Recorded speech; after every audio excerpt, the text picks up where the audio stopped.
lige om lidt vil vi også gerne se ud af forruden og se, hvad kommer der lige om lidt til os. Og det er der, hvor vi kan begynde at introducere AI i vores modeller. Der bliver det spændende. Brian, Ja. helt ærligt. Dataplatform. Altså, vi går ligesom ud fra i vores konsulentvirksomhed, at alle skal da have en dataplatform. Men helt ærligt, hvis vi skal ind til benet, er det så overhovedet nødvendigt? Kan vi ikke bare fortsætte med de systemer, vi nu har? Det er et godt spørgsmål. De systemer, vi har i dag, som vi arbejder med, det er vores, måske et CRM-system og et ERP-system og Mm. nogle andre. De er jo typisk rigtig, rigtig gode til at lave det, man kalder operationel rapportering. Ja. Hvor her får jeg detaljerne på, hvad sker der med den her postering, hvad sker der med den her kunde, hvad sker der med den her medarbejder, osv. osv. Men der er jo ikke nogen steder i de systemer, hvor man kan se tingene på tværs. Hvor en dataplatform, den samler de her data fra alle kildesystemerne til et konsolideret sted, hvor jeg kan begynde at lave analyser på tværs.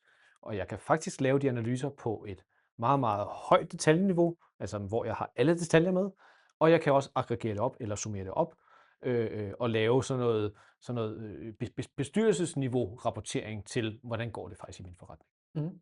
Jeg vil også sige synergierne. Ja, Nye synergier, dem får vi som regel, når vi sætter nye datakilder sammen. det er fuldstændig Så er godt. det, vi fortæller forretningen noget, den ikke vidste Ja, allerede. det er fuldstændig godt. Men hvad med sådan fra et økonomisk perspektiv? Kan du værdisætte din dataplatform?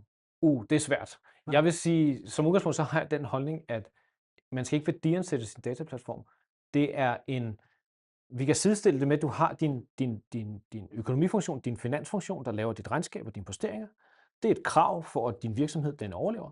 Mm-hmm. Det er dataplatformen også blevet. Den er blevet et commodity på højde med din økonomi. Den mener jeg ikke, man skal værdiansætte. Den har bare en udgift i din organisation, for at du kan være med på beatet om, hvad sker der i min organisation? Er der noget, jeg skal være opmærksom på? Er der noget, der går dårligt? Er der noget, der går skidt? Og så videre, så videre. Det er simpelthen en del af, på samme niveau som din finansfunktion, så bør du også have en datafunktion, hvor du ikke spørger til, har den værdi for mig? Fair nok. Man kan jo sige, at data er forruden i den bil, som er din forretning. Ja, det er rigtigt. Når man sidder i bilen og kigger ud forruden, så vil man jo gerne se, hvordan står det til i min forretning. Og typisk så plejer vi gerne at sige, at en dataplatform, som rapporterer på, hvordan har det gået i din forretning, der kigger vi i bagspejlet, Mm-hmm. hvor lige om lidt vil vi også gerne se ud af forruden og se, hvad kommer der lige om lidt til os. Og det er der, hvor vi kan begynde at introducere AI i vores modeller. Der bliver det spændende.